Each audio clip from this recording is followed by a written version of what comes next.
Sadnam, yogis and yoginis, hello, welcome back one more time to another live streaming. Let's explore a different concept today.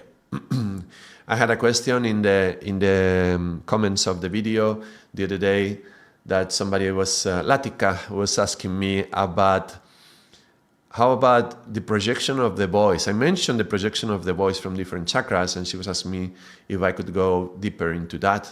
So why not? Let's cover that today. Let's talk about the projection of the voice.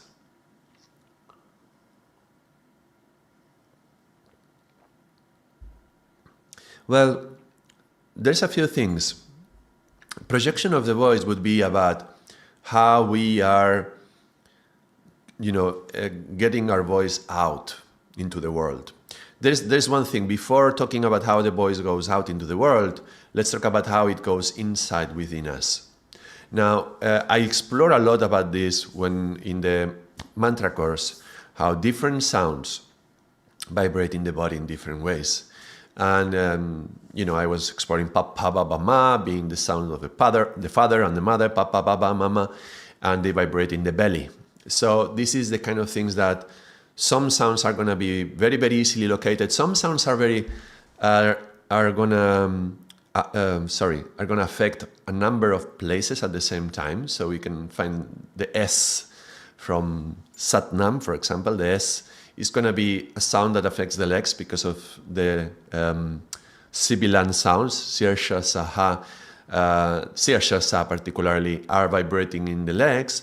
But also the Sa is going to be resonating in the heart, and probably the S, there has a point where it's also stimulating the third eye. So different sounds, some sounds will have different areas of effect. That's how when we produce the sound that is going to be touching us in different parts of the body. That's how the sound affects us. But how do we produce the sound out? In the mantra course, I do a little bit of explanation on how to project the sound of the mantras regularly. When we are chanting mantras, there's a particular way that we want to project the sound. So let me just review that. One of the most important aspects for any mantra chanting, but not only, for our voice in general, is our navel. Having a strong navel is fundamental to having a good projection and a good impact with your voice. If your navel is weak, no matter how nice and beautiful is your heart, no matter how loving are your words, how devotional you are within, if your navel is weak, this is like having the most beautiful of the CDs of mantra music and not having the CD player to listen to that. The navel is what gives the power to the voice to come out. If you have very weak navel, the words are just going to stay here and it's not going to come through. So it's difficult to have an impact. So yes, we do want to speak through the heart, but the navel has to be very important. And actually, in the projection of mantra chanting, you will want a very engaged navel. You want an engaged navel in all postures of yoga, for example, when we are doing the asanas. You want a strong navel when you are speaking to somebody. You want a strong navel when you are breathing, because it's a fundamental aspect of breathing. And actually, you will see how breathing and chanting, they have many things in common. And it's not a coincidence. It's because in order to speak, we need to breathe out. Yeah, our voice, our words happen when we are exhaling. We are not speaking like that. We are not speaking like that, inhaling. We are speaking exhaling, getting the air out. Therefore, the same mechanism that is going to make the exhalation, utilizing the force of your breath, creating the right pressure in the air to make your vocal folds vibrate and the sound to come out, that same pressure with the navel is for breathing, as for speaking, as for chanting. So the navel is very important. Also, the position of the head is very important. This is something that is taught often in when you are learning how to sing even classical music, opera singers. You are taught how to put the position of your head. You are taught about the navel inside, the position of the belly. Also, what's happening with the diaphragm, super important, and with your ribs, your rib cage. All that is very important.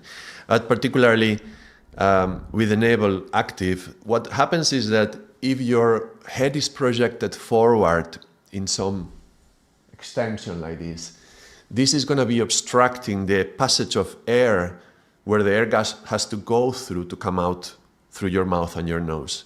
So by obstructing the passage of air, you're also impeding the vibration of sound. Therefore, for appropriate chanting, be it classical music or any kind of singing, really, you would need the right position of the chin, which is actually what we call Jalandhara Bandha, is actually the position of the throat. It's actually creating the right space in your throat for the air to flow. So when you see opera singers, they don't do oh, they do oh. So oh, that has a much greater projection. I don't want to shout into the microphone right now. I don't want to leave you deaf. But the position of the chin is very important. Therefore, that creates the alignment. I made a video on the Jalandhara Bandha already with the bandhas and how that creates the right alignment. So that alignment is very important. And so the navel is strong. The chin is in that position so that, more than the chin, we should think about the crown elevated. That's the idea. And then when we are chanting mantras, we would project the sound through the back of the spine, making it go up. And you want the sound to go all the way up to the crown and then descend upon your nose and your third eye and project the sound 60 degrees forward, sort of like that. That's the idea, that you are projecting the sound in that way. And you are creating a resonance in these cavities. So we have the nasal, the mouth, and the whole skull is like a chamber that can resonate. There is a lot of talk in learning how to sing about how to project the voice, and some people are masters of that. You can hear some singers, and there was one that was coming to me. Who is that? What's the name of that jazz singer? The one, I'll do it my way. Oh my goodness, I forgot his name now. Frank Sinatra. Okay, my goodness. Frank Sinatra, he would have an incredible capacity to project. I think they call it the mask, for them, no, to project into the mask, is meaning that vibration here in this area. Now, when we are chanting mantras, you may hear sometimes the voices of mantra people who sang mantras, no? they are quite nosy. There is a lot of nose vibration. So, Om Bhurбhuva Svah Tat Saviturvarenyam Bhargo Devasya Dhimahi. So you may hear a lot of noise in the nose, nose noise, which means that you are utilizing the space of the nasal resonance, no, to the maximum, and you are creating a big vibration here. And this is recommended in the sense that if you get your voice just to come out through your mouth, if I'm speaking just through my mouth, I don't know how clear that communicates through this media with a microphone. I don't know if you can perceive it. But if I just speak through my mouth, what I'm doing now is I'm just getting my voice from my navel out directly through the mouth. And it just doesn't have the depth, it doesn't have the body and the fullness that you can have if it goes higher. If I let my voice go higher first and then come down into the nose, it has a deeper, more volume, more full sound, let's say. It's difficult to find adjectives because this is more about the perception and the experience of that. But so in the mantra chanting, we would do this play around with the resonance in the different chambers. And you can play around with that and find your own signature, right? Your own, no, I wouldn't say a style, but your own timbre, your own vibration, on how you want to sound, how you want this to communicate. But in any case, if you want this vibration of the mantras to be most effective, you want them to vibrate in the crown, in the skull. I was thinking cranium, because in the skull is the brain, and the brain, through that vibration, is when we enter into these states of consciousness and very meditative states. So I'm just talking about general projection of voice, particularly when we are chanting mantras. I would say that this navel active, chin active is good. This is good for any kind of musical singing even, and even for speaking, just for regularly speaking. And is bringing the sound to the crown is going to create this elevation and then this projection. So I would recommend this position and this feeling, this projection of sound in any way, in any case, yeah, for any kind of sound producing, be it singing, chanting, speaking, all of that. So that's the idea. You are projecting the sound up and then forward. Just 1 second, let's hydrate ourselves.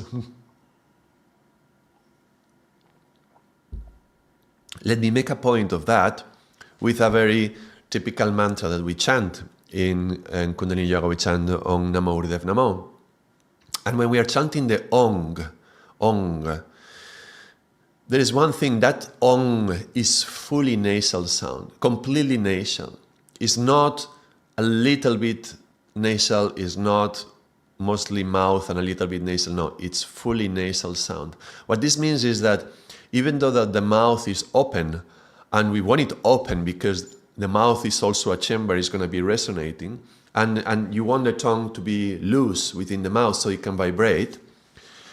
When you are doing the Ong, the air does not come out through the mouth. So you are bringing the tongue back. So imagine this is the throat, yeah, and this is the tongue. So the tongue comes back and closes the space so that all the air goes through the nasal passage. Now there is a very easy way to learn how to do this, and it's just a test. Well, if the air is coming out through the nose and I close the nose, the air will stop coming out and therefore the sound will stop. So if I am speaking through the mouth and I close the nose, you will notice that the sound continues and there is not much difference because I'm just speaking through the mouth. Right now I was speaking through the mouth. But if I'm speaking through the nose and I'm making the sound Ong, oh, that's a mouth sound. But if I'm making nasal,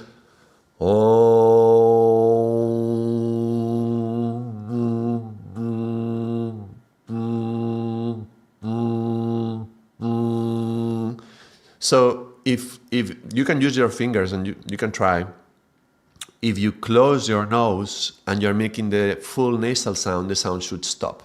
So by moving the tongue back and closing the mouth completely, you are making all the air go up, yeah, from the throat up to the nasal passage, and the air is coming out through the nose. So that's a full nasalization of the sound, let's say. You still want the vibration to come up and down to your third eye, but the air itself, the air is coming out through the nose. So when we're chanting Om Namo Gurudev Namo, we can do that.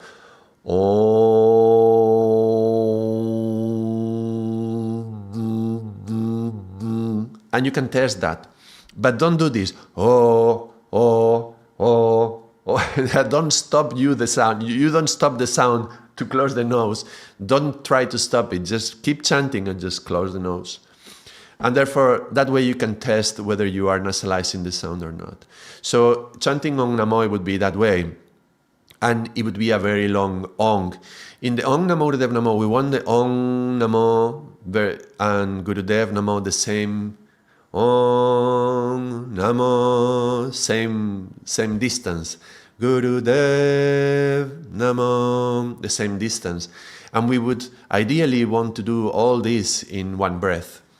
Because, if you run out of air and you take after Namo, you can take a very short sip of breath. But the ideal is to do it in one breath. And why is that? And why do we do it so long? The idea is that we need to start increasing our breath capacity, because that's going to bring more oxygen into our bodies. It's going to bring more oxygen into the blood. With the oxygen enters the prana, so our tissues are going to be more saturated with prana, and we're just going to feel better. So why wouldn't we want more prana in ourselves?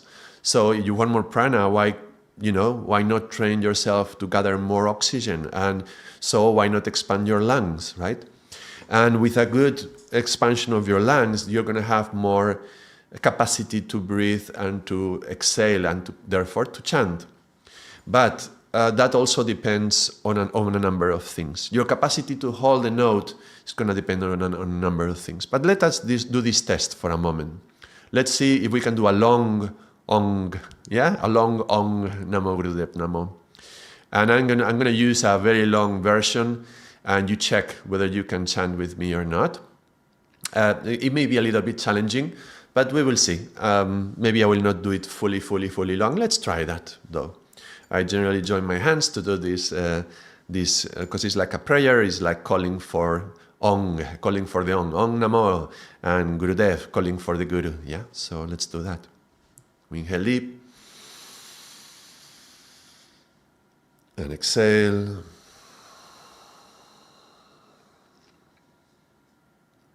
And inhale deep. And fully exhale. That means fully empty. Empty yourself. Inhale to chant.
Adgurennamam, Jagadgurennamam, Sadgurennamam, Siddhigurudevennamam, Adgurennamam, Jagadgurennamam, Sadgurennamam, Siddhigurudevennamam, Adgurennamam, Jagadgurennamam, Sadgurennamam, Siddhigurudevennamam.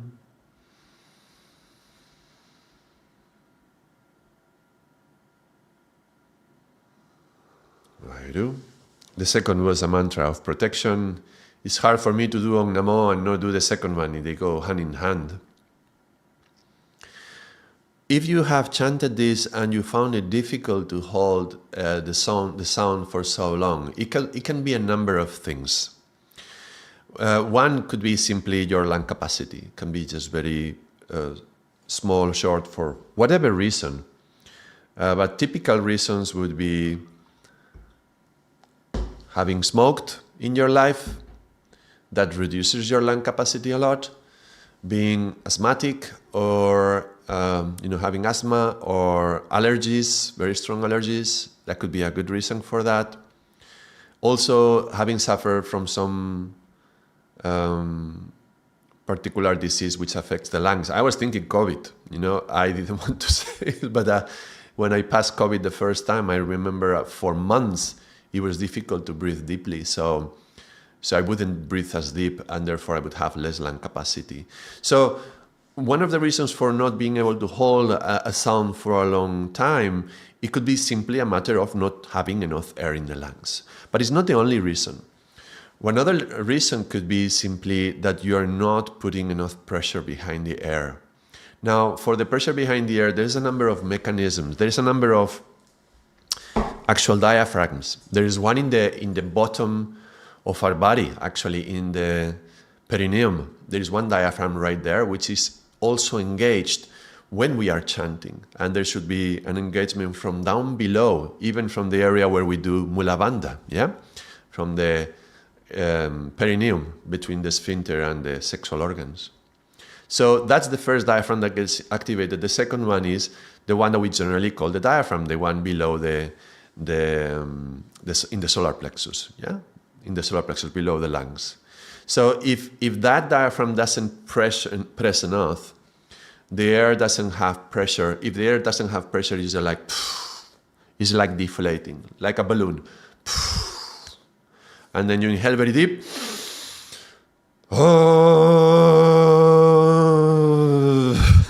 And then you're losing all your air, no? And you're losing all your air. So it could be just simply a lack of pressure from the diaphragm, but it can also be something else. It can be the aperture of your vocal folds. It's not really vocal cords, it's a vocal folds. It's not really like a string. It's more like a flap. And those flaps, they close, and when there is enough pressure of air, they open to let the air out, and then they close. And then the air accumulates, they open and they close. Open and close. And they do this, but so quickly that what is coming out, the air that is coming out, comes in a vibration. Open, close, open, close, open, close. So you can imagine like this. I'm doing it very, very, very slow, what generally happens, but very, very quick.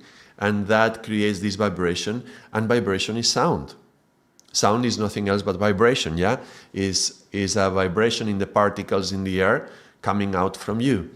Oh, that's just a vibration. But where is that vibration coming from? Well, it comes from here, opening and closing.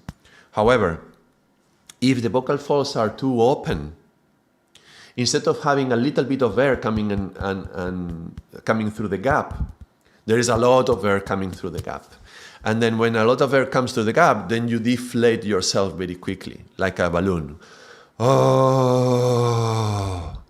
And there's people who speak like that. People that when they talk, they are using a lot of air. So they need to breathe much more. You see that they have to inhale much more than others. Now, why is there so much breath? Why is there so much air? This is very ineffective, yeah? Very suboptimal. So it's important to regulate how much air are you letting through, that it's the necessary one to produce that sound, but not so much that you are losing air in the chanting. You may want to emphasize a particular sound, you may want to make it stronger, and therefore you may project a little bit more of air, but opening more the throat does not necessarily mean that the sound is going to be stronger. Even the word stronger is a bit confusing, because getting your voice to project is not about volume, it's about projection. And volume and projection is not the same. You can try to scream, and you can scream very low or scream very high in terms of how far you get with that. And the loudness and the projection is not the same. So when we are speaking, one rule of thumb that we utilize when we are teaching in like trainers, we're training teachers to be teachers, yeah? And how to use their voice. We tell them that when they project their voice, they should try to speak for the person who is the farthest from you. This is a little good trick in general. When we are speaking and there is a group of people that we want to talk to, find who is the one that is farthest from you and try to get your voice to that person. And that can be like with the projection of your intention, putting the navel strong and projecting the voice there. But you can also take into account that you have a wall behind. If you are with a wall behind, you can also vibrate the voice back towards the wall. That's a little bit anti-intuitive, but when you vibrate the voice towards the wall is going to bounce the sound, is going to make it project forward. So this is particularly useful when you have a big class and one room and the wall goes all the way to the other side of the room, and you want to get to the other side of the room to talk, you can project your voice in that way, but you can also just project towards the wall, and if there is the right size, if the room is the right architecture, it's going to project the sound. And I say architecture because the shape of the room is going to change a lot. If it's round or square, or it has like a roof, what kind of roof does it have? That's going to affect a lot. I remember as a child being in a room. Where was that? I think it was Alhambra. I don't know if you guys and girls know the Alhambra. The Alhambra is one of the 7 wonders of the world. It's a beautiful, absolutely exquisite architecture from the Moors that is in the south of Spain, because Spain was conquered by the Moors for, oh my goodness, now I'm going to get into trouble with my history. Was it 4 centuries? Maybe. I had very few classes of history when I was little, but I think it was something like 4 centuries that the Moors invaded Spain, and there for a while the south of Spain was all Moorish. So there's a lot of architecture, particularly in the most southern part of Spain. Andalusia is very, very Moorish. And there's this building, Alhambra. And I remember in Alhambra, actually many words which start with al in Spanish, they come from the Moors. So they have a root which is Muslim, and probably if we spoke Arabic, we could find that these words come from there. So there was this room that had a roof, and the ceiling, not the roof, the ceiling of the room, it was a little bit like that, a little concave, and there was like columns. And you could get close to one column and speak into the column like this, and speaking softly in the column, and another person in the other side of the room, if you are listening to the column, you can listen what the other one is saying. And I remember doing this experiment with my mother, and she would be in one side of the room and I was on the other, and we were like 15 meters away or something like that, and she was speaking very softly, and I was like, I don't hear her, I don't know. She's saying, listen, and then I heard her. It was such a soft voice coming from, of course I was doing like this, but I was waiting to hear her voice over there because I was seeing her there. What I didn't expect is the voice coming from the actual column of the wall. So this is what happens with the chamber, with a chamber. The resonance goes all throughout. And that happens in your chambers, in your mouth, in your skull, and that happens in a room. So when we are speaking in a room, it's a good idea to resonate into the walls, to speak into the walls as well, because that's going to vibrate and bring the vibration to the other side, to the other walls of the room. And for the people who are farthest from you, they're going to feel your voice without actually being very strong and loud. Hello, Wandering Trader. Welcome. I just saw your message. I don't know if it was a long time that you wrote, but I just saw you. Sorry. So, hello and welcome here. And we are talking about voice projection, voice vibration, air, and how to speak. And I'm going to go into how to speak from different chakras in a minute. But I'm warming up to that. There is a little bit more things that we need to cover. Feel free to just write here if you want to ask any question of what we are talking about, or any question whatsoever, and I will bring it into the conversation. So thank you. Good to see you around. So this is about the chamber and how to vibrate the voice and how to utilize the site of a room. This is something very relevant also if you enjoy music and you go to music concerts. Finding the sweet spot of the theater where you're going to listen to the music is not always the first row. Many people love the first row seats, and the first row seats are generally more expensive because you see things from up close. And if that's a theater, I can understand that if you're watching theater. But if you're going to listen to a music concert, that's probably not the best spot to be in. I mean, they don't tell everyone because they want to sell more money with the first row seats. But I was a musician for many years when I was a young kid, and I did hundreds of concerts with the bands or philharmonic bands. So it was like a big band, like 100 people, over 100 musicians, and we would go to many concerts, and we got to know which is the best spot in the particular theater from my town in Mallorca. The Teatro Principal de Mallorca, we knew exactly where to sit. And it was actually on the first level, not on the ground level, but the first level, in the first seats of the first level, that the shape of the room was creating the perfect resonance for that position. And you could hear the music in the most balanced way. Being in the center of the room, in that center spot, that was really, really powerful. So I recommend, if you are a music lover, that you pay attention when you go to a concert of where do you want to sit, and it's not the same in any part of the theater or amphitheater or whatever you are in. So that's a little comment, a sidelines comment. So chambers are important, and that would be the projection. So having the right projection is not about volume, it's not about screaming. You don't want to shout, but you want to get to the other one. So you see the person that is farthest from you and you try to get your voice over there. So you are projecting your voice over there, thinking also from behind you. So that's creating that projection. All right.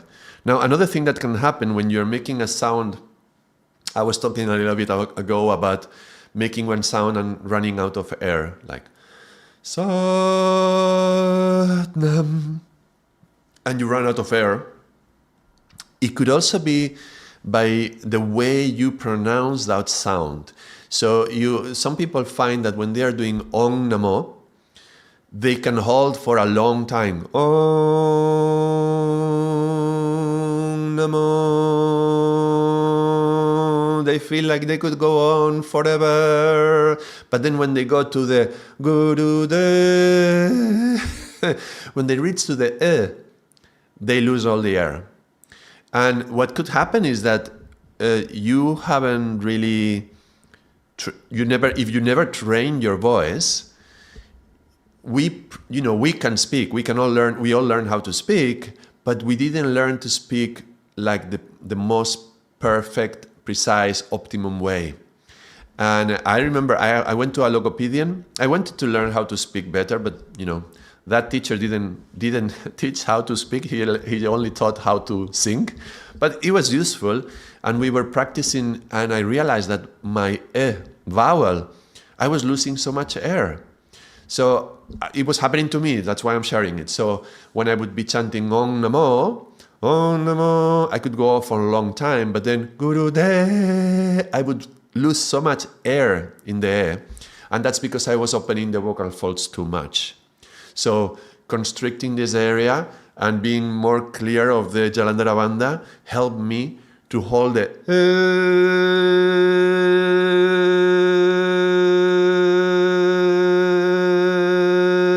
Now I can hold as much as you can also hear the harmonics behind, yeah? Because the chambers are more resonating. So by doing this, you can extend the sound much more. So I recommend that you experiment with the vowels first of all, because the vowels is where you hold one sound for long, and explore if you can hold as much with one or another.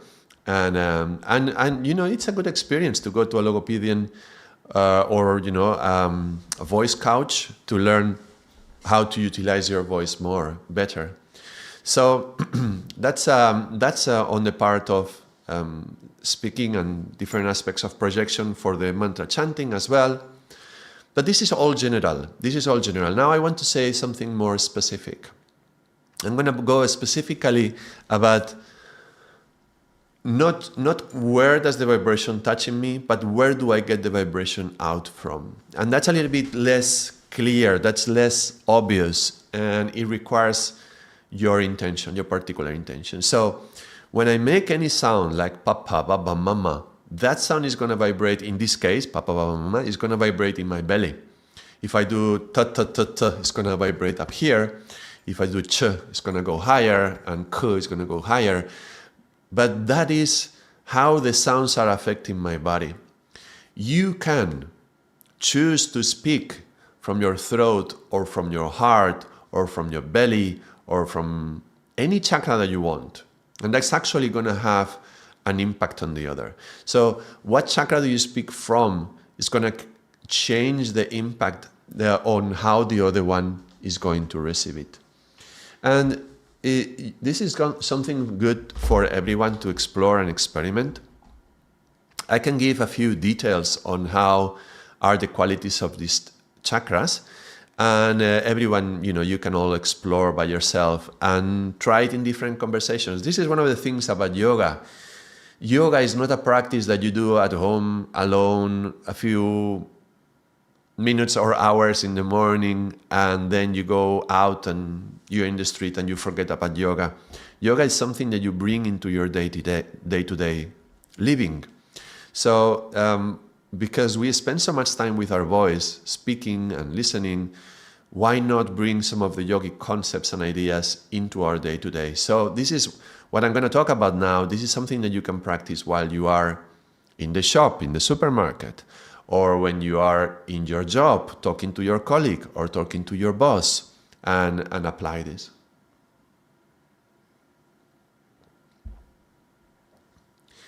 Particularly now that I say about the boss, and because I talked about the projection and the volume, maybe I should mention also about the pitch. And the pitch is not necessarily linked to where do you project the voice from, but there's generally a tendency to go higher and project from a higher place in yourself when you go higher in your pitch. So pitch is how high or high low do you sing, like oh, this is the pitch, right? So one thing that you will notice is that when we are more submissive to somebody else, when we are considering that somebody else has higher status than you or higher power than you, we tend, as animals that we are, our animal nature, we tend to make our voice go higher. So by increasing the pitch of the voice, we are giving our power away. So you will notice that maybe you speak in a regular range of your voice. It's not regular range. You can even identify that musically with which notes are you most comfortable in. And then your mother enters you and says, "Yeah, mom, how are you doing? How is it going, mom? What's happening? So tell me, what did you do the other day? Wait, why am I speaking? Why am I speaking up there?" Right? Why am I? Okay, mom. Yeah, so I don't know if tomorrow I can come. Can I come Tuesday? Tomorrow is kind of bad, but maybe next week. Why am I speaking like this? Why am I not speaking like that? Right? Do you notice? So as soon as I'm speaking about my mother, I'm speaking to my mother, my voice goes higher, because we were little children when we were born, and she was our source of everything, nutrition and take care of us and protecting us. So we tend to, when we relate to our parents, this is a very clear difference of power, and we tend to go our voice higher. Also because we were children, and children have higher voices. So we go into our children mode. But we do that also with our bosses. When a boss comes and we are like, all right, yeah, okay, I don't know. Yeah, I did it. I did the work that you asked me. Why not? Yeah, I did it. I did the work that you asked me. You notice the feeling, how different it is? So just speaking like this, or speaking like this, changing the pitch of the voice is going to be a way of gathering your own power, empowering yourself, or giving the power away. And it's not yet about which chakra am I chanting from or am I speaking from, but it has a lot of connection. There is a way to speak from one chakra or another without changing the pitch, but just the pitch is already very important. So it's very good to explore, even with a piano, even if you don't play piano, or find a piano, or find, you can emulate the piano with the phone, and just find the notes in which your voice, oh, my voice, oh, what's this regular note? This is the regular pitch where my voice operates. And get used to that and listen to that. Maybe even do like this. You can hold your ear and bring this part of the hand close to your mouth, and you're speaking.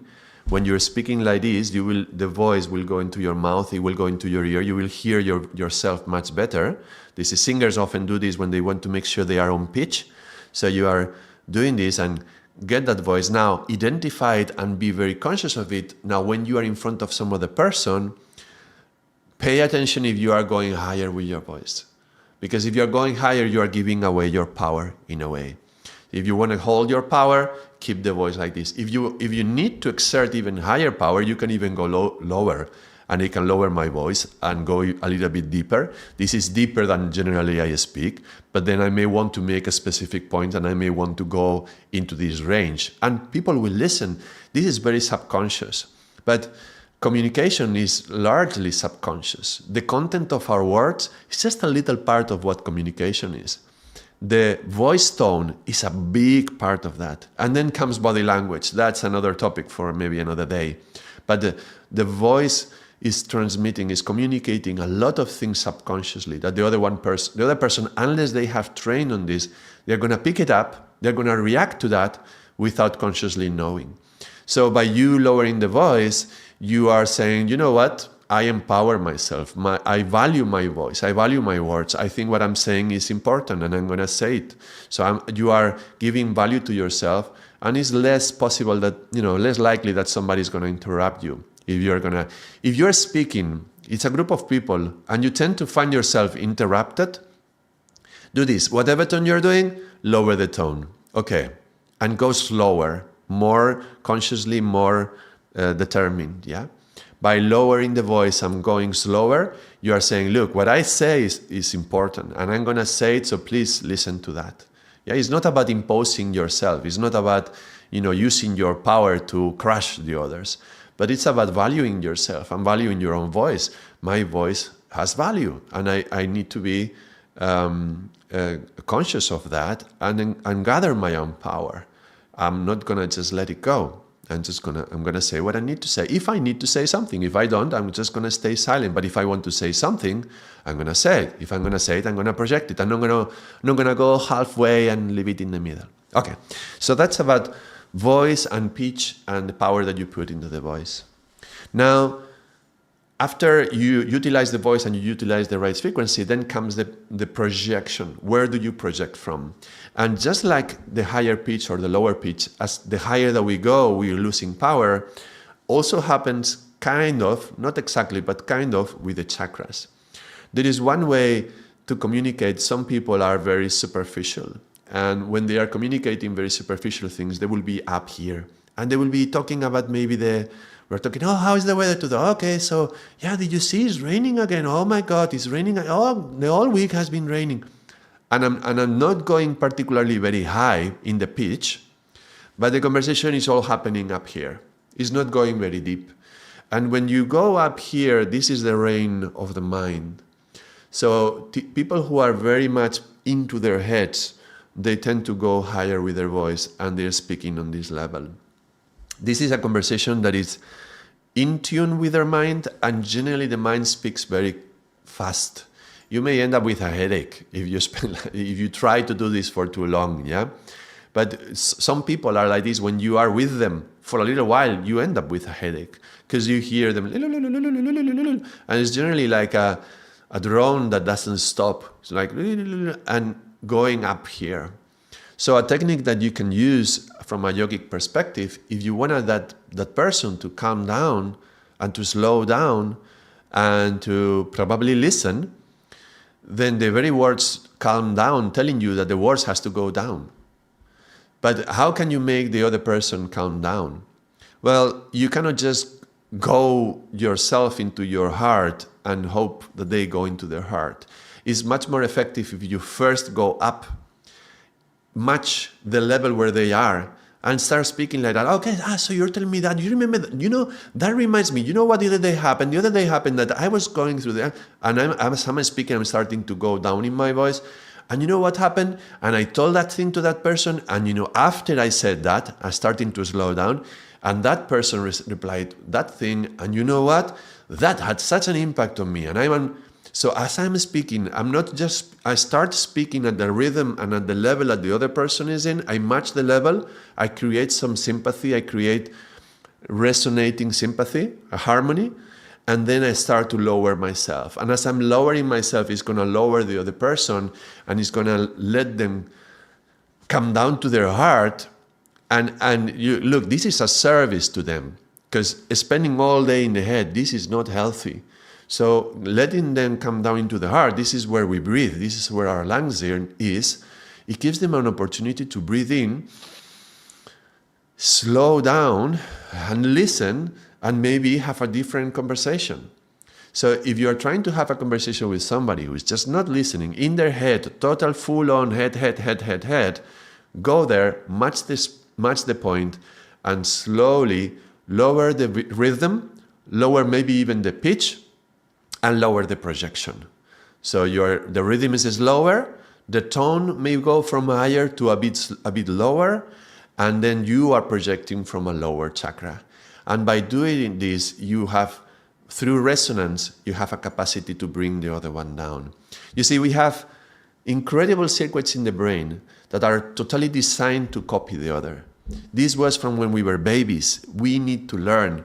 We cannot be fully born and fully functional in the world. If you see a little deer when it's born, it can already walk, and in a few minutes it can run. Babies, human babies, we take so long to develop. We are born prematurely. All babies are born prematurely. We need a lot of time for the brain to develop. But because we need so much time to develop, and the brain is so designed to learn very high intellectual capacities, how are we going to learn those capacities? Well, from people around us. How are we going to do that? By copying them. So the brain has a big part of the brain has a structure that is designed to copy the other person. So when they are listening to you and you are bringing your pitch down and bringing your breath slower and all that, that's helping them through this part of the brain that copies you. They are going to start copying your breath and copying your signature, and it's going to slow them down, and now we can have a proper conversation. When they are too much in the head, it's very difficult.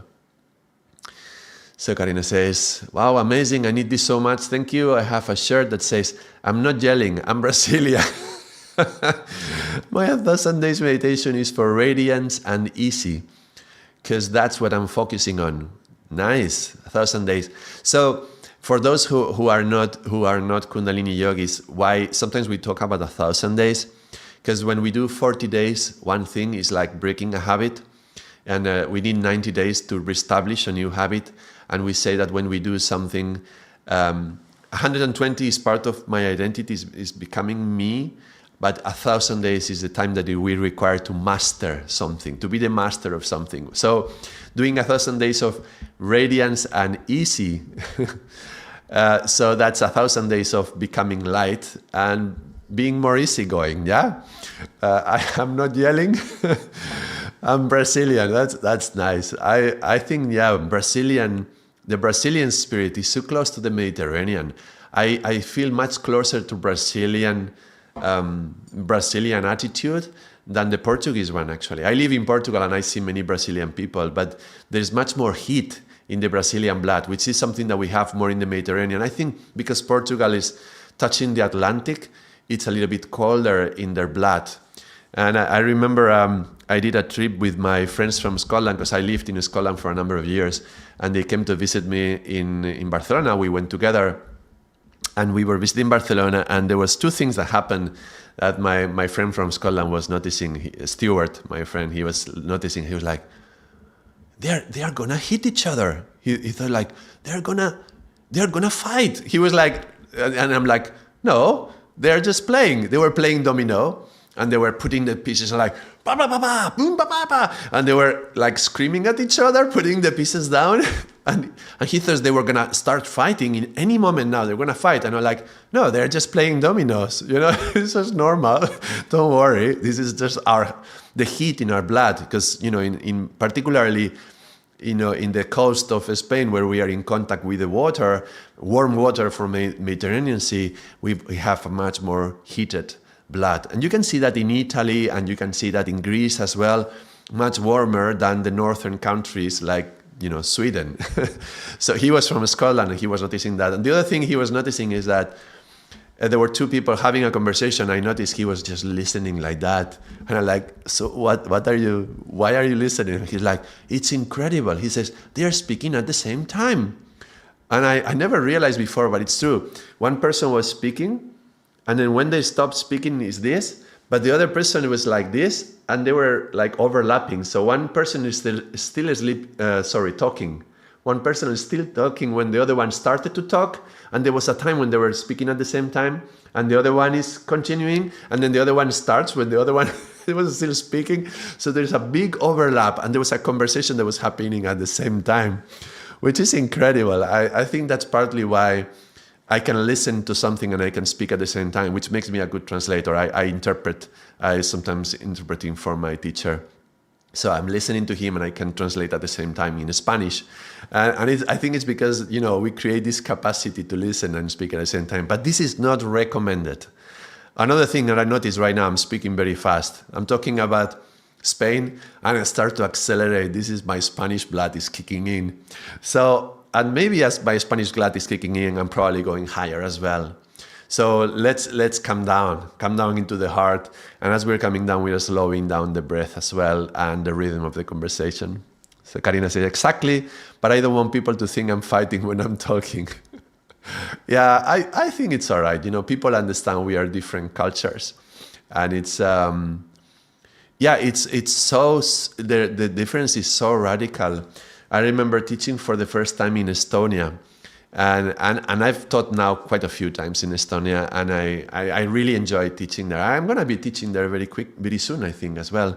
But anyway, the first 2 or 3 days, I thought they were not getting what I was saying, because there was no reaction in them. There was no heat in their blood. And there was like, I would make a joke and they would not react. And I was like, maybe they didn't understand that. So that's actually very common, no? When we are speaking with somebody from a different culture, is people are really different, yeah, and our blood can tell a lot about how we communicate that.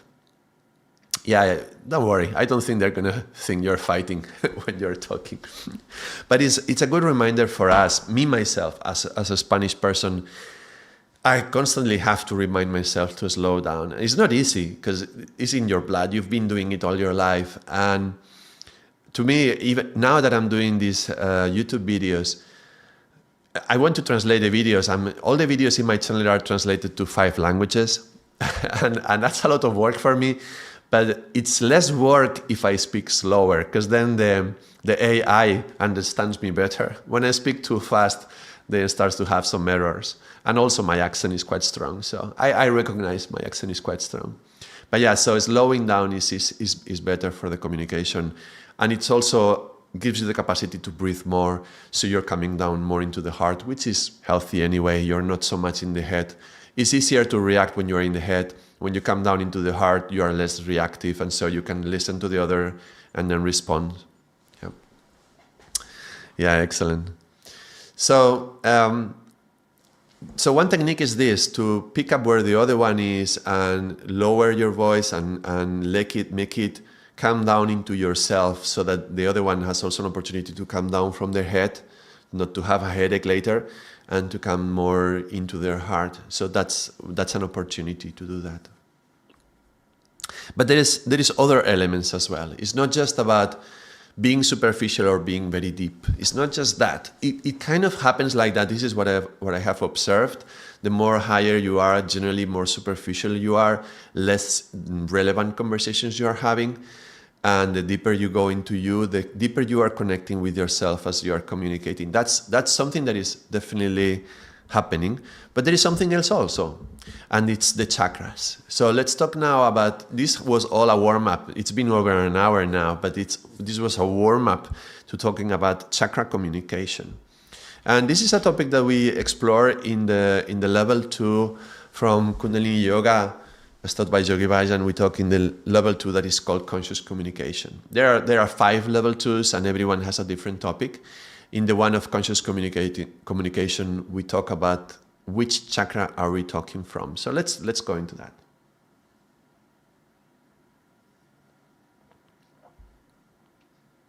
Since I'm talking a lot about voice today as well, let me just say this. When you feel like a little bit of you want to do this sound, this is not very healthy to do. It's better to drink some water. Better for the health of your throat.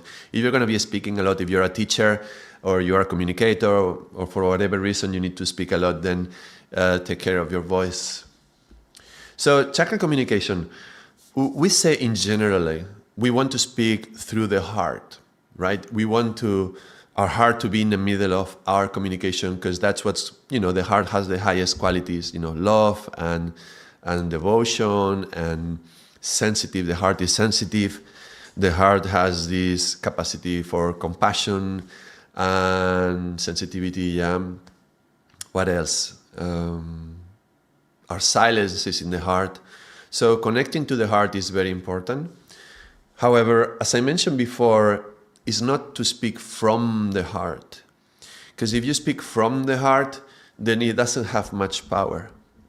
The power comes from below. So we need to engage the navel. So in any conversation, we would say, engage the navel and speak from the navel and through the heart. But this is not even complete, because we can actually project the voice from many different places at once. We can actually speak through the heart and from the third eye. And that's going to change the communication. If I speak through the third eye, it's going to change. It's different than if I speak through the throat. So let's go into that. Let's explore the different communications. And in the level 2 manual that talks about the different places where you can communicate from, it has a very good description, and maybe we can talk about that, and I can share it and I can show it. But I think it's also a little bit limited. It's not complete. And I'll tell you why I feel it's not complete. Let me just share the screen. I haven't done this today yet. Here it is. So this is the level 2 manual, and it says characteristics of chakra communication. This is an old version of the manual. This may have changed. I'm not sure. But yeah. So for example, it would say, let's say the 5th chakra is to be blunt, direct as is. So create through truth. I have a quote, a little addition. It's a life or death thing. So, okay, the 5th chakra is blunt. Okay, the 4th chakra uplifts, give compassion, mutuality, and be adored, healing. You'll be compassionate and logical and will speak the smallest truth. All right, let's go down. 3rd chakra balances someone, willful, be unknown for all plus and minus. When you say something, it will either have a terrible sting or a terrible praise with it. So you see, this is more complete. Now, why do I say this is more complete? Because this description is going to be talking about the 2 aspects, the karma and the dharma. And I think that's my universal understanding of everything. When we talk about anything in life, it always has the 2 sides. When we talk about something purely like something good and something bad, yeah, that's our projection and that's our interpretation from the mind. Whatever we do, whatever practice we are doing, it generally has the 2 sides, the dharmic and the karmic. So it's healthy that when you are approaching any kind of teaching from yoga, that we have the attitude of asking for the other side of the coin. I always try to find both sides of the coin. So if we are talking about communication from the 5th chakra or from the 3rd chakra, we would have to ask ourselves, what's the kind of karmic communication from the 3rd chakra? What's the kind of dharmic communication from the 3rd chakra? And I would apply that to all the chakras. But so let's do this slowly then. Let's go into the different chakras slowly and try to find both aspects. I'm going to improvise. I haven't done this before, but I think this is something important and we could do that. So what's the 7th chakra? Is wholeness, distinct, uniqueness, cosmic, sacred self, vastness, humble. You see God in them and even more than you. Reverse vacuum. You'll have knowledge of what the other person understands and you'll speak so that they are able to understand you. Do you see how this is really like the dharmic side? It's very elevated description of the 7th chakra. And yes, that's the highest qualities of this chakra. Yeah, the 7th chakra is your spiritual connection. So when you're speaking in the highest form of the 7th chakra in communication with the other, you are relating from this spiritual side of yourself, this elevated side of yourself towards the other. So you are contacting to the other on the level of this sacred self. And you have knowledge of what the other person understands because you are connecting to the other from a subtle body perspective, not so much from what I see or what I hear, but more like a spiritual connection to the other, if I may understand, if I may say it like that. So the Dharmic aspect is that spiritual and elevation and the sacred self and understanding from a more spiritual aspect. However, the seventh chakra is not all full, nice and positive. When the seventh chakra is either closed or imbalanced, or there is something unhealthy in your projection of the seventh chakra can be disorienting, it can be dispersed. It's like being in the clouds, right? You're not down here, you're up there in the clouds. And yes, it can be like connection with the higher self, but it can also be very dispersed and very like lost into the fantasy. Fantasy is linked to the sixth and the seventh chakra because it's a lot about the mind. The mind is right here, right? So when you're going up there, it's like building a castle in the clouds, dispersed and not finding the exact something clear and rooted and dense and important, because density means importance as well. So that's why before I was saying some people who are having a very superficial communication are often up here into their minds and communicating on this level. So they are not communicating from the seventh chakra as a seventh chakra open and clean and clear and balanced and projecting wonderfully. It's a seventh chakra communication in the most dispersed, superficial, with less heavy elements in it, less density, less gravity, let's say. Gravitas, yeah, it lacks gravitas. It's just on the surface. So that's the other side of the seventh chakra communication. I'm thinking, why not? I've never done it before. Let's improvise. Let's do this. How about we can do a little diagram of what this would be like? I think it can be healthy and useful. So let's draw a little yogi.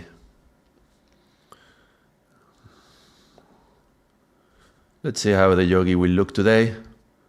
I never know. Sometimes they look very, very thin. It's not looking bad so far.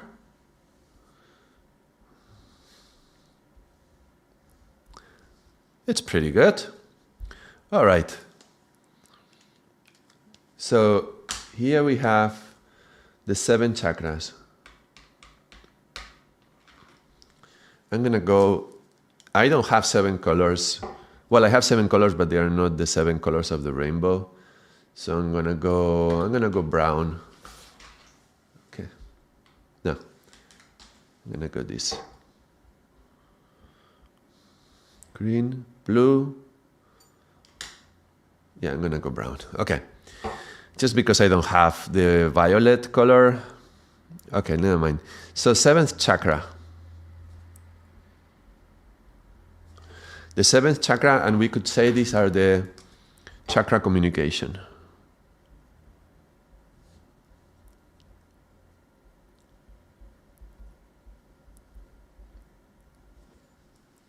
Let's see. If anybody's watching and you want to make some comments, please do so. This is, if I'm just speaking here and I don't receive any feedback, this is like a big monologue.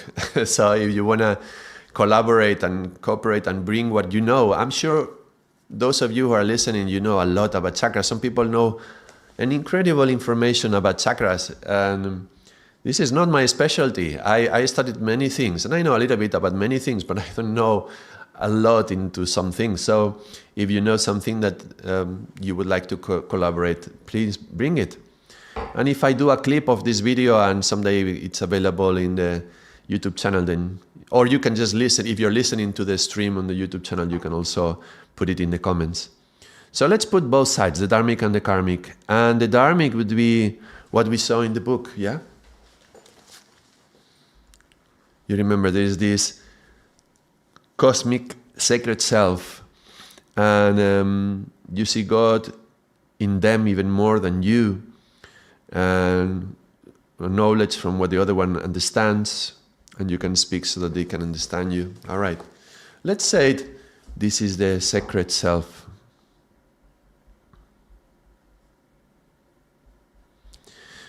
Well, I would say it is the higher self, yeah, secret self or higher self.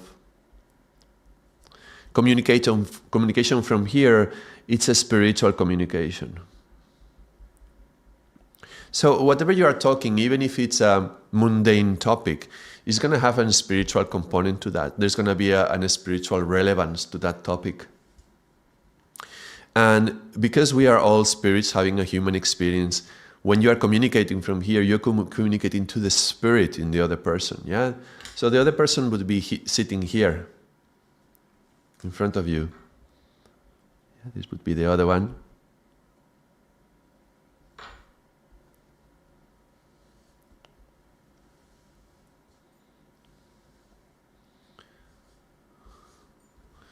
So this is the communication between us.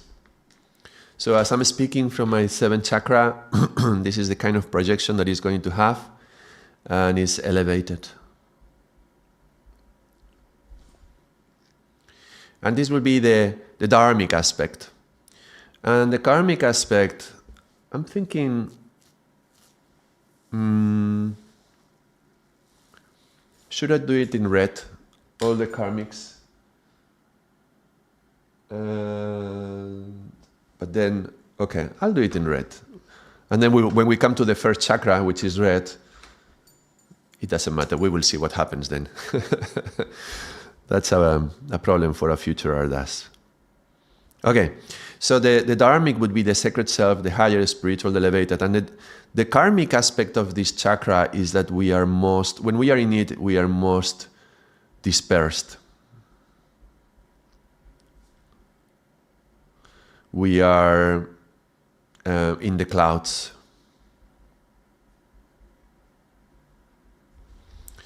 Like building a castle in the clouds. This is so, which can be very superficial as well, yeah?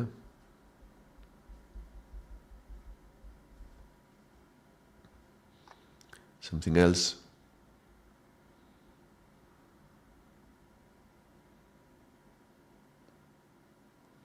You see, between the 7 and the 6, this conversation that comes from here can be very heady. There's a lot of head. Yeah. I'll put heady more into the 6, but let's do that.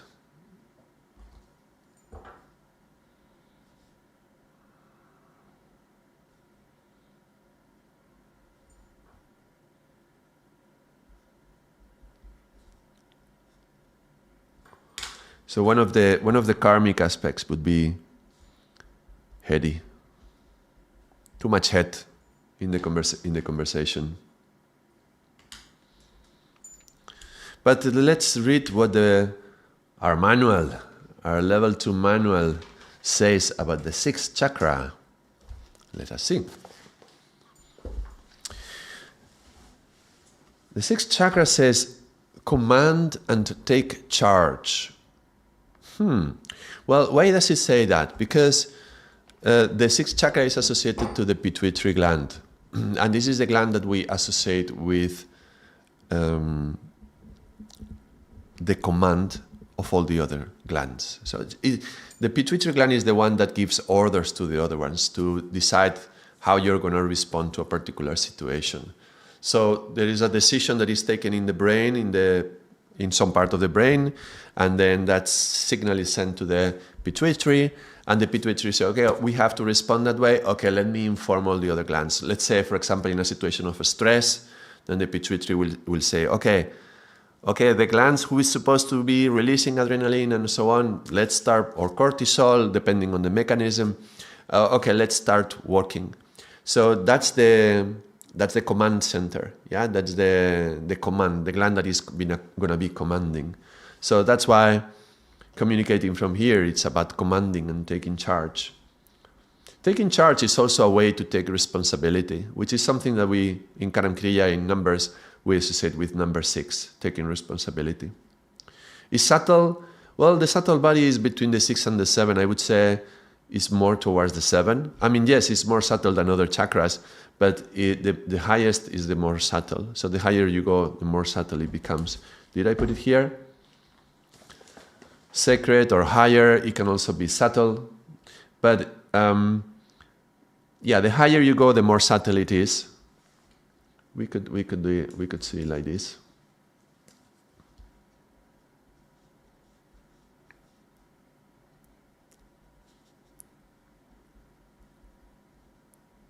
yeah, more subtle as we go up. With the maximum, the seventh chakra would be. Now, intuitive, obviously, I mean, that's the main quality of the sixth chakra, isn't it? So intuitive.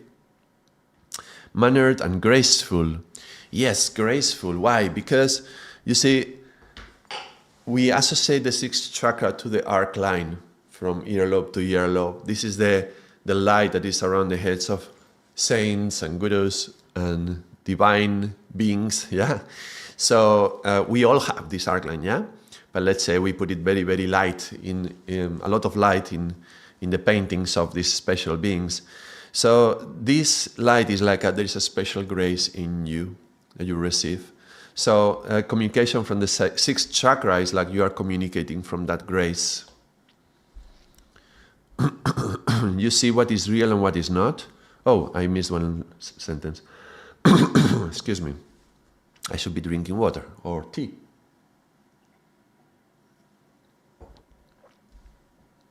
Creative insight. Insight. So insight is like an intuitive way of the way it's saying insight like this is like, is not the sight of the two eyes, is the third eye. So this is kind of a special insight.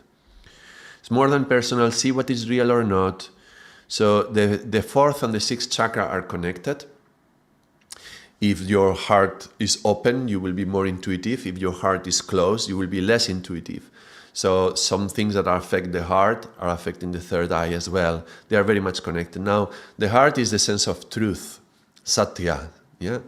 And we feel it in the heart. That's why when we breathe in, we say sat. When we exhale, we say nam, sat nam, yeah? Connecting to the truth and the true identity.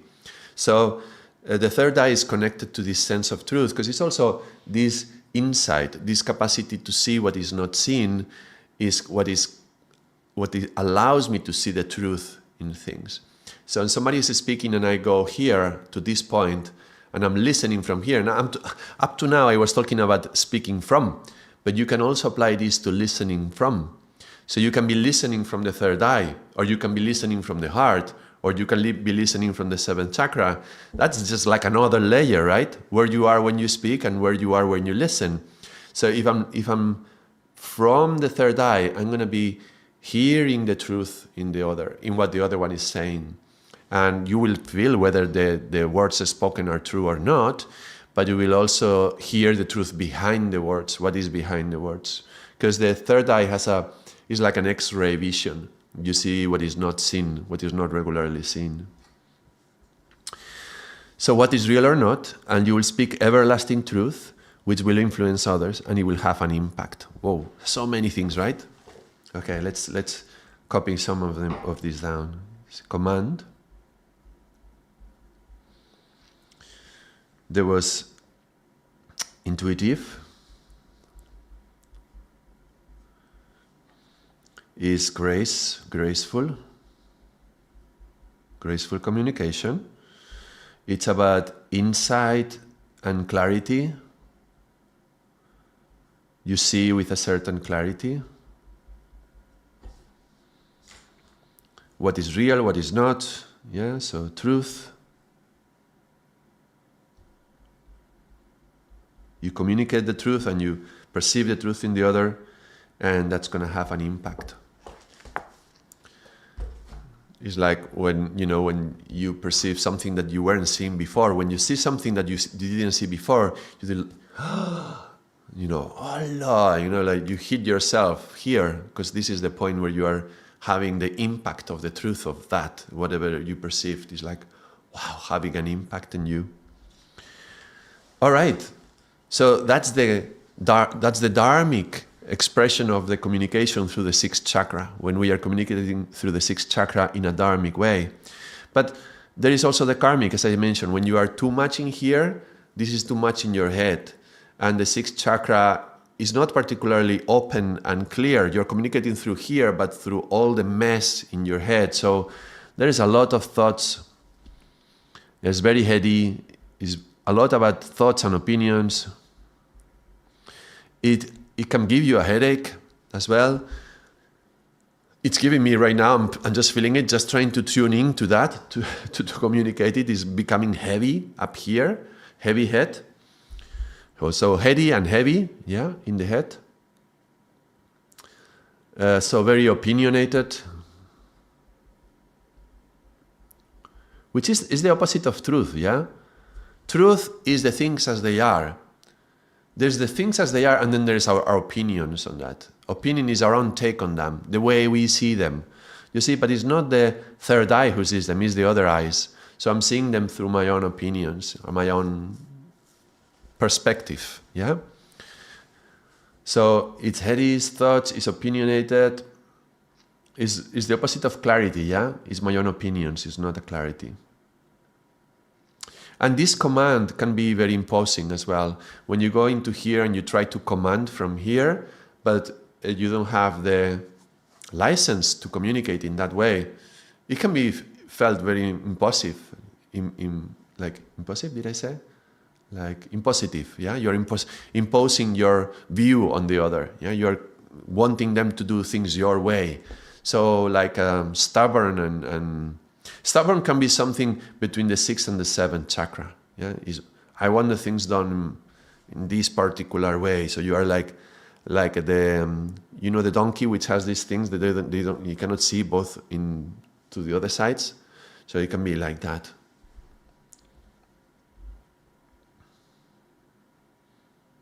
Bossy, maybe. We could say it's like bossy. Yeah, you're trying to impose and command your own way to do things. All right, I want to get out of here. Get out of this chakra. Let's come down to the 5th chakra. All right, let's use a light blue. How is the communication from the 5th chakra? The karmic and the dharmic. Oops, sorry. I do the karmic in red.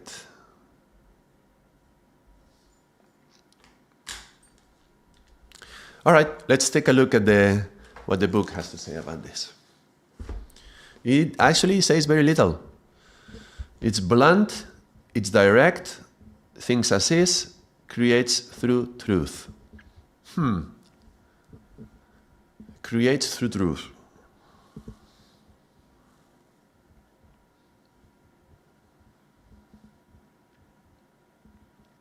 So I think what is communicating here is it's kind of connecting to Karta Purak. If you were here, if you watched the video I have on the Mool Mantra, the 5th element of the Mool Mantra is Karta Purak.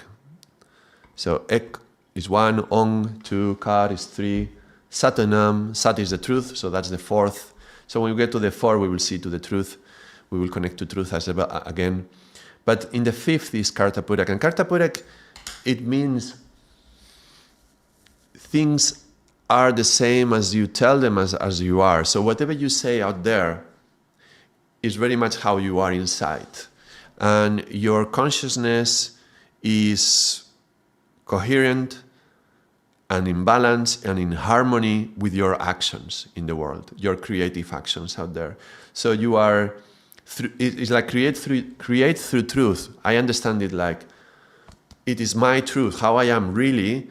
That's how I'm going to be creating in the world. So the words that you say through here, they communicate your reality of who you are. So they come as, they become creative, but they are also true. They come from the essence of truth. Now we know that the essence of truth comes from before, comes from the 4th chakra. We will go into that in a moment.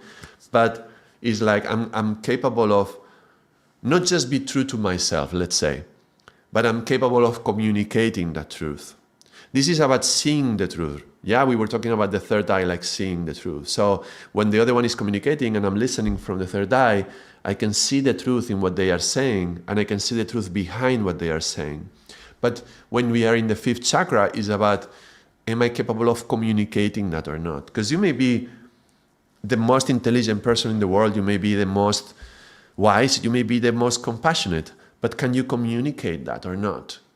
You may have a lot of compassion for others and be really bad at communicating it. And then what kind of impact is that going to have?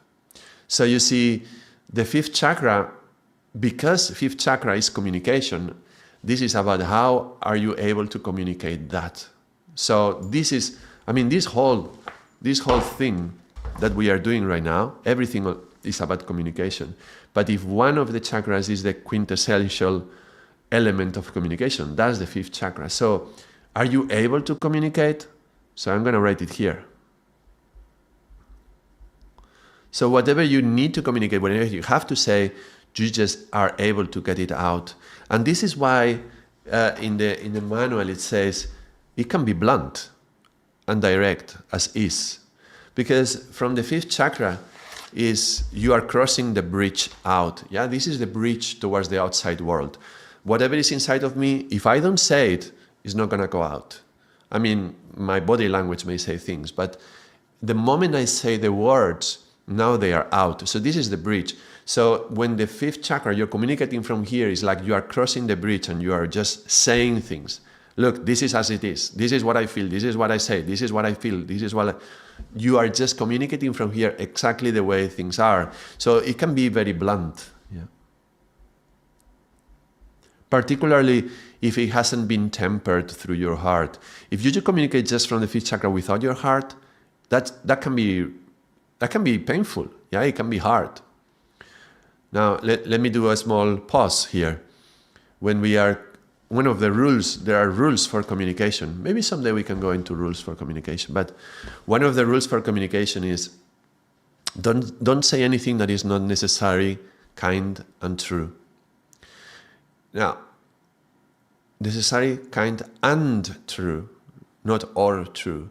So just because something is true, you're not necessarily going to say it. It has to be necessary. If it's not necessary, why are you going to say it? And if it's necessary, can you say it in a kind way? So if you just communicate from the fifth chakra, and you can be very sincere, so there's a truth behind, but if you are just going to get it out, then it can be perceived as very blunt. This is what I'm trying to say. But yeah, it's communicated, it reaches the other side, and it's creative in that way. I don't know if I have any other adjective to put here. If anybody has, you can write it in the chat or in the comments. I'm going to leave it like this for the moment.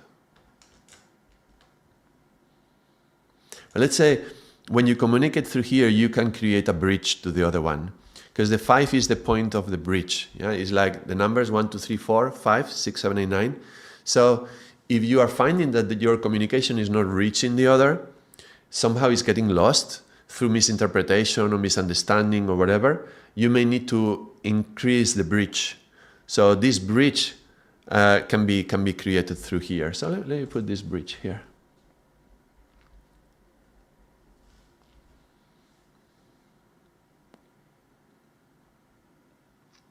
There's another element which is not here, which is harmonious. Because actually, blunt, it can be a virtue, but it can also be a virus, yeah?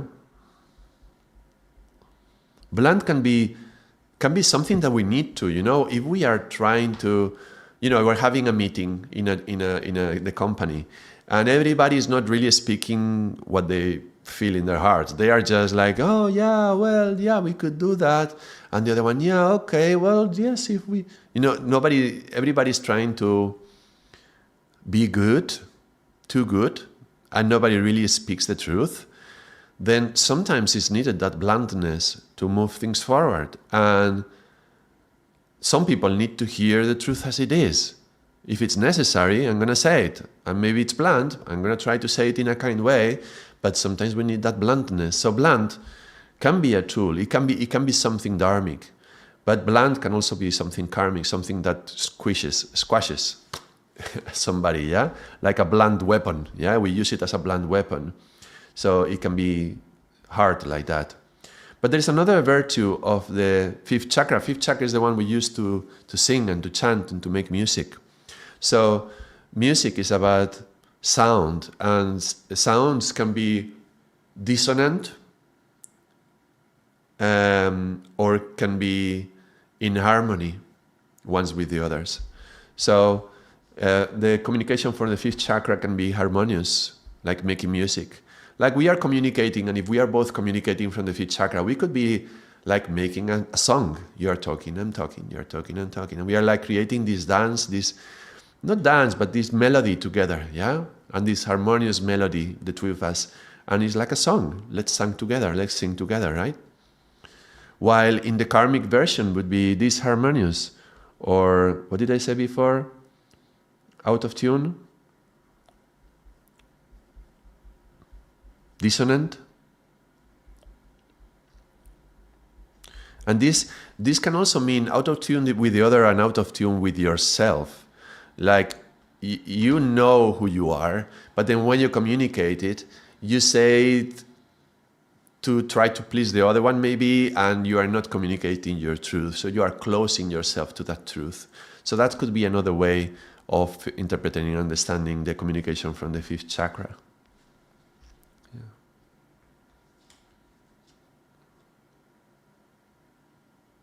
All right. If something else comes, we will add it here. Let's go for the next. Fourth chakra. Color. Green.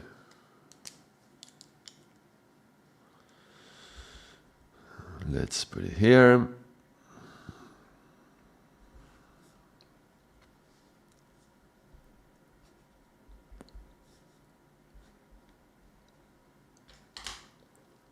Fourth chakra, communication.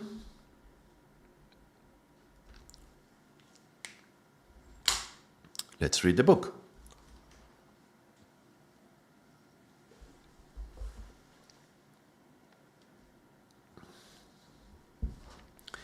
Uplifting gives compassion, mutuality, be adored, healing. You'll be very compassionate and logical and will speak the smallest truth. Okay. I actually disagree with one thing here. Logical, I think logical is something from the mind. The heart is illogical. The heart doesn't explain things. The heart just feels. And from the heart you can feel what the other one is feeling, and you can relate to the other one in a mutual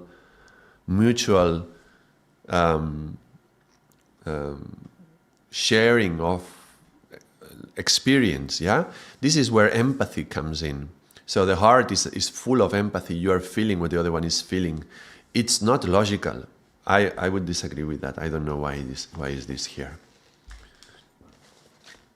So, but let's put it like that. It's truthful.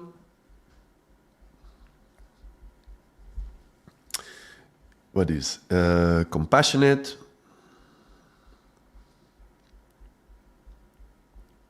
Compassionate should includes empathy, includes love. I'm going to put love because love is important enough to have its own space.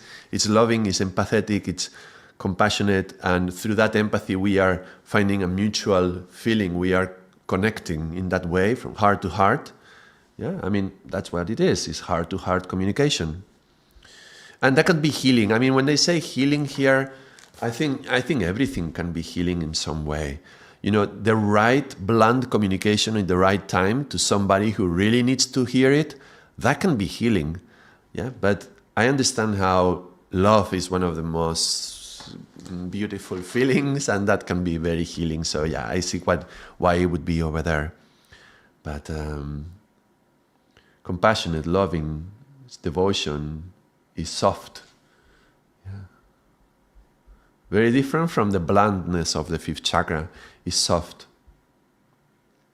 Whisper communication. Yeah, the communication of the lover, the one who is whispering. You see, whispering is there's a lot of air, and air is in the fourth chakra. It's my lungs. So if I have to say it like this, it's gonna be softer. It's the language of the lover. Yeah, the conversations that are that you have in bed at night when it's very quiet, you know, when you are in the darkness and you dare to say the things that you don't dare to say in the daylight because it's too deep, too much close to your heart, yeah? And sometimes we are scared of being so vulnerable and speak our heart. So these are the things that are said in the moments of intimacy. Oh, that's a good one, intimacy. Intimacy. And yes, it's elevating. He was saying there is elevating because love always wants to elevate. This feeling, it just wants to go up, yeah? The heart wants to feel you elevated. But remember, the most elevated is the 7th chakra. So an elevated conversation would be a conversation from here, from the heart. Understanding, it's an understanding, but it's an understanding from the heart. It's not a logical understanding from the mind. Because we often attribute understanding, when we say understanding is, oh yeah, I understand, that means I understand in my head. If we are talking about a head-to-head understanding, that is up here. The understanding in the heart is like the way, Yogi gave us 5 sutras for the Aquarian age. One of them is like, understand through compassion, or you will misunderstand the times. So the understanding that Karina is saying in the chat is exactly that kind of understanding, through compassion. Out of my understanding, I can understand. Somebody comes and they are screaming at you. Maybe your partner, they are having a tough day and they are like throwing it on you. Or your children come home and they are having a tantrum. And you are listening to them and they are saying something nasty, maybe to each other or maybe to you, and they are having this tantrum. And for a moment you go into your heart and you realize at school, things happen, they cannot control them. Some kids can be very cruel. They say nasty things and it's painful and they cannot express that emotion. That's one of the things we say about emotions. You either express them or you contain them. But sometimes children don't have this very elaborate, mature way of containing emotions. And then they have been containing, but actually they have been repressing them. And they come home and they feel safe. And they feel safe at home, safe enough to feel vulnerable. If they start crying in class, in school, depending on the age, they can be shamed for that and they will be laughed at. And maybe the teacher will say, oh, come on, stop crying, which is a nasty thing to say to a child, stop crying. I wouldn't even say that as a parent, never say stop crying. It's okay, because that's negating their emotion, what they are feeling, right? So, okay, she has come home and she's having a tantrum and she's screaming. And I can hear a cry inside the scream. She's screaming right now, but I can hear a cry. And it's very quickly they will go from screaming to crying. From the heart, you understand something else. You understand that they feel safe with you at home. And that's why they are vulnerable enough that they are opening up and releasing the emotion that has been bottled up for the whole day. And that's beautiful, because if they don't release it, they're going to hold it in the subconscious. And then what we were talking on Tuesday, you remember the subconscious and the monsters in the subconscious? If in the school they have some bully or some kid has been telling things about them, now their guilt and their shame or their blame, whatever, all these games, they're going to be fed with whatever has been happening and the repressed emotions that are here. So the moment the child cries, maybe it also screams and have a tantrum and something that may seem like silly thing, but that's actually good. They are opening up, they are releasing the emotion bottled up. So okay, they are screaming at me right now, but my truth, in my heart, the understanding that I'm having, like Karina was saying, I understand that they are feeling safe with me. And maybe, you don't need to have an argument. You don't need to tell them to stop having a tantrum. You don't need to discuss it with them even. Maybe they just need a hug. And sometimes it's as simple as that. It took me a long time to learn this. I remember the very first relationship I had, I was so young, I didn't know what women were. And I remember my girlfriend at that time having a big kind of breakdown. She was really crying and she was having a tough moment. And I didn't know what she needed. And I understood later, she just needed a hug. She didn't want anything else. She didn't want me to try to apply my logical, intellectual understanding. Because that's the thing for men tend to go into the mind. into the intellectual. So the understanding that we are coming in from, this is a heart-to-heart communication. So yeah, however, if this is not open and you go into the heart and the heart is closed and the pain is accumulated, this is gonna be, I'm gonna be talking about my fears. Oh, should be red.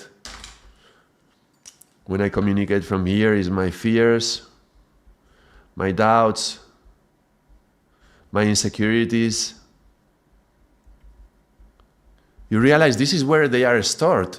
Yeah? If I don't feel secure in myself, if I doubt myself, should I not? That's what the heart does. Should I not? And this is where the mind comes and tries to save the day. Yeah? You are not sure. The mind says to the heart, you are not sure. Let me speak, because I know what to say. And then, okay, the heart is, okay, and then lets the mind take over. And that's when we go up. That's why we spend so much time up here conversing. And then we're having a discussion with somebody, especially our partners, our couples. And then we become like two snakes, you see, head to head. Can we go back to the heart and relate heart to heart, right? Not go this, right? Head to head, bonk. Can we go down into the heart and communicate from here? But then, this is where my insecurities, my doubts, my fears are. This is where some of the unprocessed stuff is. So this can also be like that. And that's okay. And sometimes we need to communicate that. So it's all right, even if we are communicating this, at least we are having a communication. So sometimes it's okay to just go into this kind of communication. Sometimes it's not useful to communicate that, particularly, from a man. If the woman is having a moment of indecision and she needs stability, the woman has the quality like water and air, which is much more unstable and moving, constant movement. And the man needs this stability, and suddenly the man feels insecure. If in that moment of instability, the man starts to communicate insecurity, that's not going to help. So we need to understand also what kind of communication do we need. And this is where mastery comes in.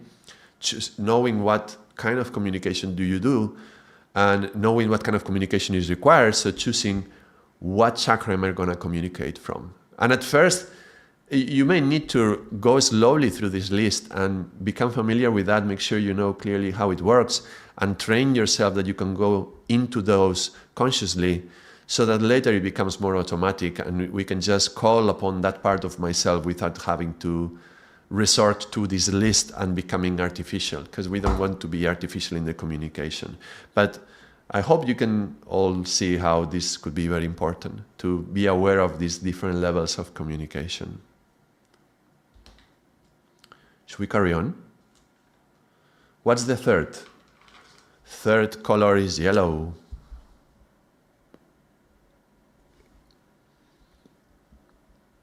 Third chakra. Communication. And the third chakra, let's see what it says here. To balance someone, to be willful,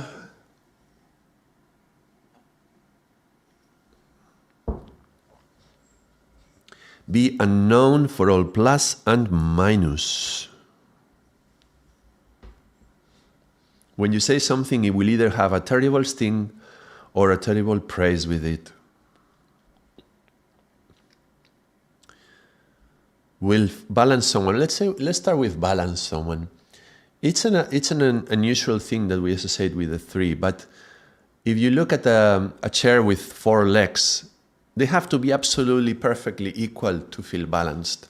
If one leg is shorter than the others, you have this chair or these tables that are moving. When you go to a restaurant and then the table has one leg which is shorter, and you are like clink, clink, clink, clink, clink, you are, that's so uncomfortable, right? While when you have these chairs with 3 legs, how is it called? I want to say stool, but I feel like that word is like going to the toilet. Is that the same word? I don't know now. I'm not sure. I think it's a stool. I hope, maybe I'm pronouncing it wrong, or maybe I'm saying it wrong. But you have one of these legs, these chairs with 3 legs. Okay, I hope you understand me. And they are very, very stable when they have 3 legs. So if you want to go camping, Generally, these ones that you take out in the camping, they often have 3 legs because they are more stable like that. So when you go into the third chakra, you can have a kind of stability in that sense. Actually, you know what?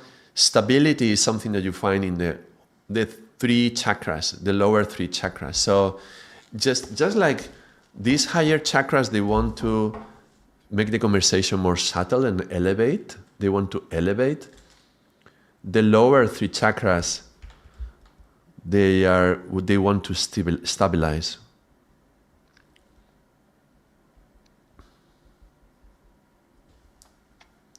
So the more lower you go, the more stable you are, because you are coming in contact with the earth.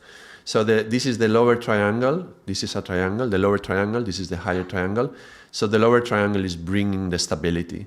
So I can see how the third is going to help to balance, but I wouldn't call it like that necessarily, just exactly like balance. But yeah, okay. Willful. Why willful? Because the third chakra is the chakra of action. And, it's like whatever you want to do, you do it from the third chakra. There's the ek onkar, that's kar. Kar is activity, is creative activity. So it's movement and activity. So let me put it like, it's a conversation from the third chakra. Let me put this willful here. And there's active. Oh, I didn't put the elements, but this could be very easily included. The fourth element, this is air, so it's more airy, but the fourth one is more fiery, so this would be fiery. I put fire, well, fiery. So that's kind of a communication that has more fire. That's why it can be more willful, I want to do things, I do them this way, pam. That's the fire. The fire is like an engine, that is going to be moving the conversation. So if a conversation gets stuck as well, this is another tip. You can bring a little bit of the fire from the third chakra and get it moving. And can be, fire is warm and can be very kind. Warm and kind. But fire can also burn. So now I understand better. When I read it the first time, it says it can have a terrible sting or a terrible praise with it. So sometimes we use praise as a way to warm up the other person. So that's the fire of the warmth. And the sting is the fire which burns. So it can also be burning, the third chakra. Another way of fire in the third chakra is anger. So it can be angry. Just like doubts is a negative emotion intimately linked to the fourth chakra, anger is a negative emotion intimately linked to the third chakra. And this is the chakra of digestion. So it linked to eating, And so it can be like you are trying to eat someone up, eat the other one. Yeah, somebody on the other end, you may receive this like they are going to eat you up. For some reason, I just had this vision of Hitler now, and he had an incredible naval point, very strong naval point, and I mean you have to give him credit for what he had, he definitely had very strong chakras. Some of his communication was really, really strong. So you see, chakras can be very strong, and you be in a very karmic life. So having an open chakra doesn't mean that you are having a healthy attitude. So I would see a lot of anger, a lot of eating the other one. Or you could feel it like that, like they want to eat you up. But let's move on. I don't want to stay here a minute longer in this example I just gave. Okay, I don't have orange, so I'm going to use the pink. Never mind. So pink, second chakra.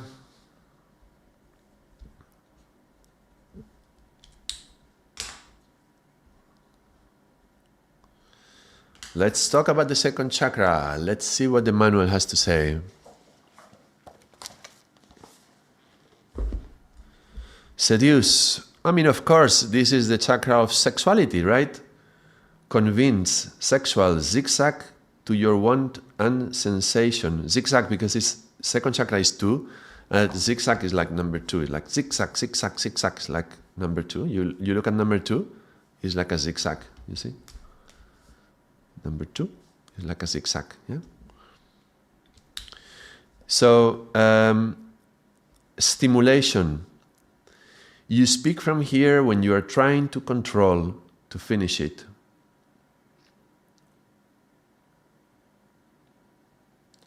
It's not only related to sex. The desire of the person relating from this chakra is, let's get it out.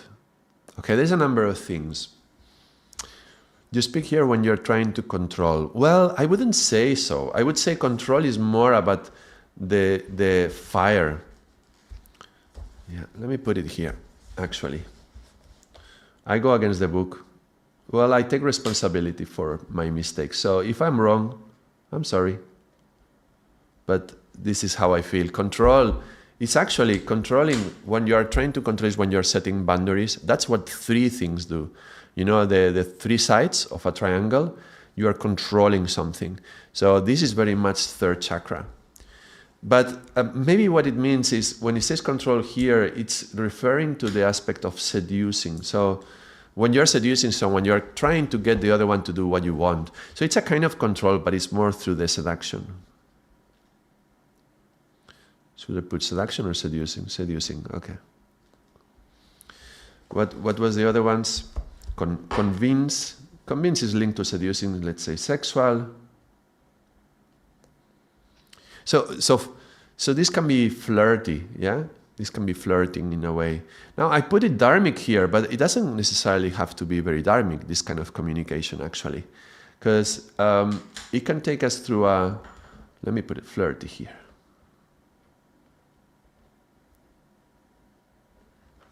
I should move the book away, it's not helping me write. Well, let's see what else does he say. It's not only related to sex. The desire of the other person relating from this chakra is, let's get it out. Yes, okay. Desire, he's talking about desire, yeah? Like 2nd chakra is all about desire, it's sexual desires. So you may be communicating in a desirable way. But that doesn't necessarily have to mean that it's dharmic communication. It's like needs and desires. I'm going to write it here, but you can, you know what? Out of the needs and desires, we can very easily go into a very complaining, needy. Yeah, one thing is to communicate your needs. Another thing is become needy. And so sometimes using the seductive aspect of the 2nd chakra to satisfy your particular needs and your emptiness inside, to fill your emptiness. And using, flirty behavior to manipulate the other one to do what you want. That's coming from this chakra, but it's quite karmic. But there's one thing that is very dharmic about this 2nd chakra, and I'm surprised it's not in the manual, but it's passionate. I find myself going a lot into the 2nd chakra. I'm passionate about the teachings, about yoga, about all these things. So very often I do try as much as I can to speak from my heart, through my heart, but I engage my navel because that's what's going to give me strength. But even deeper, there is a power. There's a power from my passion. And passionate, and you know what? Also powerful. I think powerful is starting from the 2nd chakra. We feel it often in the 3rd because that's the one that controls and burns like the fire. But the power starts from the water.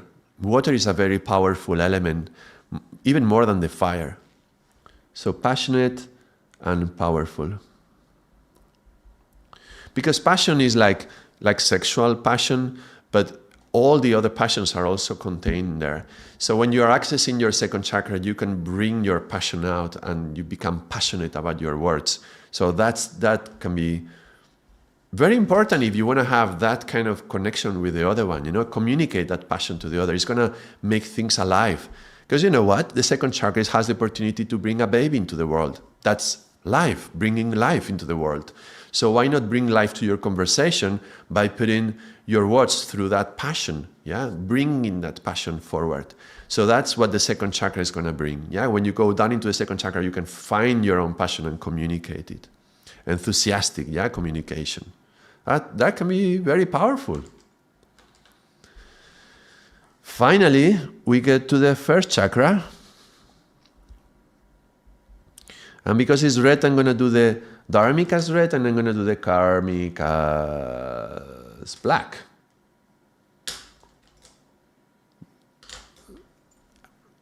Let's do the Karmic as black. Let's see what it says. First chakra, elimination reduces to base, confuse, pervert, and attack. You see, it's quite negative, all this. You want dirt, anger, fear, and insecurity all out. Pulp dramas and gossip abound in detail.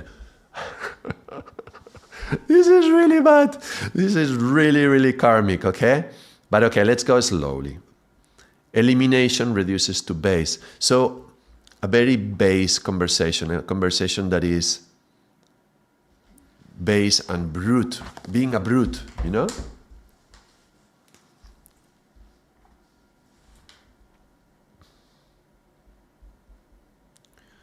A base person. This is the opposite of elevation. You see, on the other side we have the elevation. On this is like brute, and maybe even, you know, I was thinking now, insults. But insults is kind of fiery, and it has a lot of anger in it. It's probably connected. But I'm thinking more than insults would be like...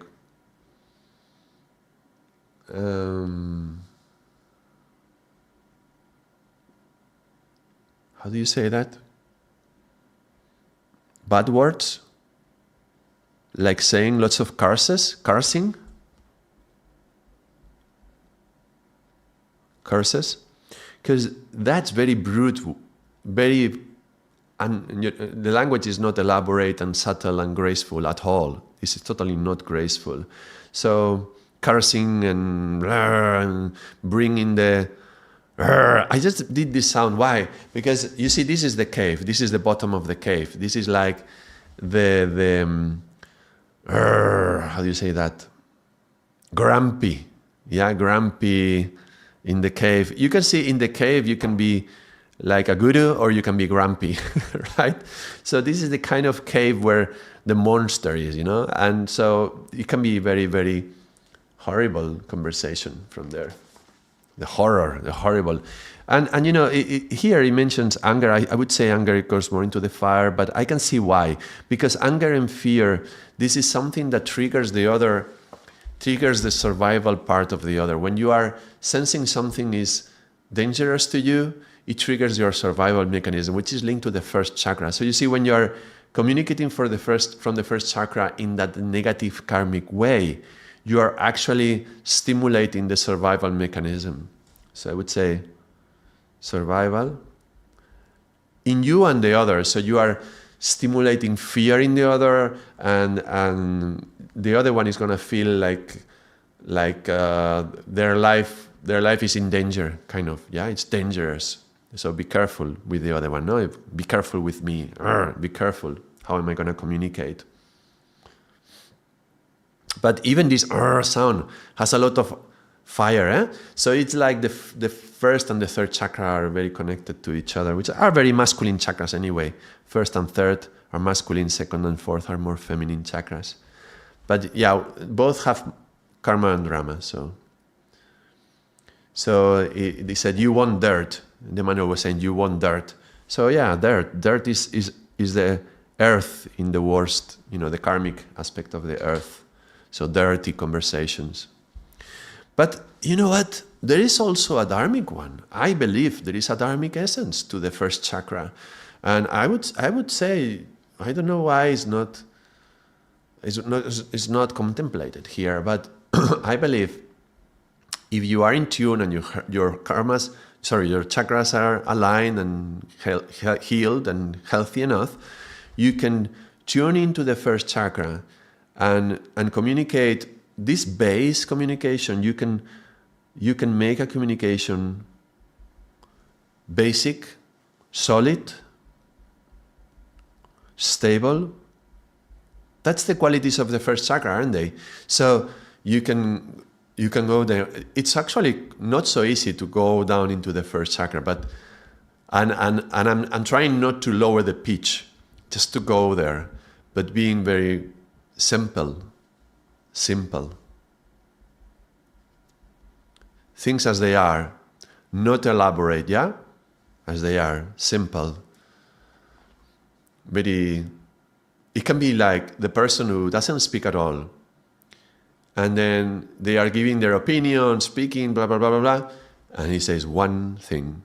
I have one, sometimes they raise one finger, like one finger, one chakra, yeah? First chakra, and there's like, well, and then they say one thing. And that thing has an impact, and it changes everything, yeah? But it has heaviness, gravitas, that's the word I was using before, yeah? First chakra is connected to earth is connected to gravity, so this is with gravitas.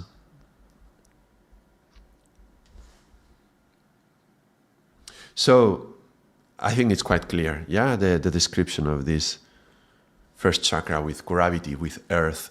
Oh, earth is something with gravity, something not just heavy, which, this conversation can be very heavy, these bases and curses, but heavy in the sense that something heavy is something that matters. What really matters? What has weight in the conversation? What is the weight of the conversation? What is the words that have some particular weight to them? So that would be the first chakra communication. Here we have the complete diagram. Well, that's quite impressive. I wasn't expecting to do this today, but here we are. I thought we would touch it lightly, but I have this tendency that when I start talking about something, I end up doing 2 hours on the topic. So yeah, very complete. But if you have an idea, if you have new understandings and you want to share them, please write them in the comments. Write them in the comments of the video. And it was very interesting topic to explore. I appreciate the questions. This was from a question by Karina, Latika asked us in the comments of another video. That's why today I was doing this live stream talking about this topic. And this is what stimulates me. Yeah, get a question and try to explore it in depth. And I hope it was useful, and I hope you got something out of that. Any feedback is helpful. And thank you very much for being here and listening. If you listen to the 2 hours, I'm impressed. Consider me impressed. And congratulations to you. And hopefully that increases your communication, that makes your communication even better. You communicate even better, being able to channel your chakras the way that you want. And if so, then it's my honor to share this with you. Thank you very much. Thank you, Karina, for being here all the stream. I am glad I'm not speaking to the ethers, but there's somebody there listening. So thank you for your like and your comments and your participation all the time. And I'm looking forward to see you again in the next stream. Thank you, everyone, and Satnam until next time.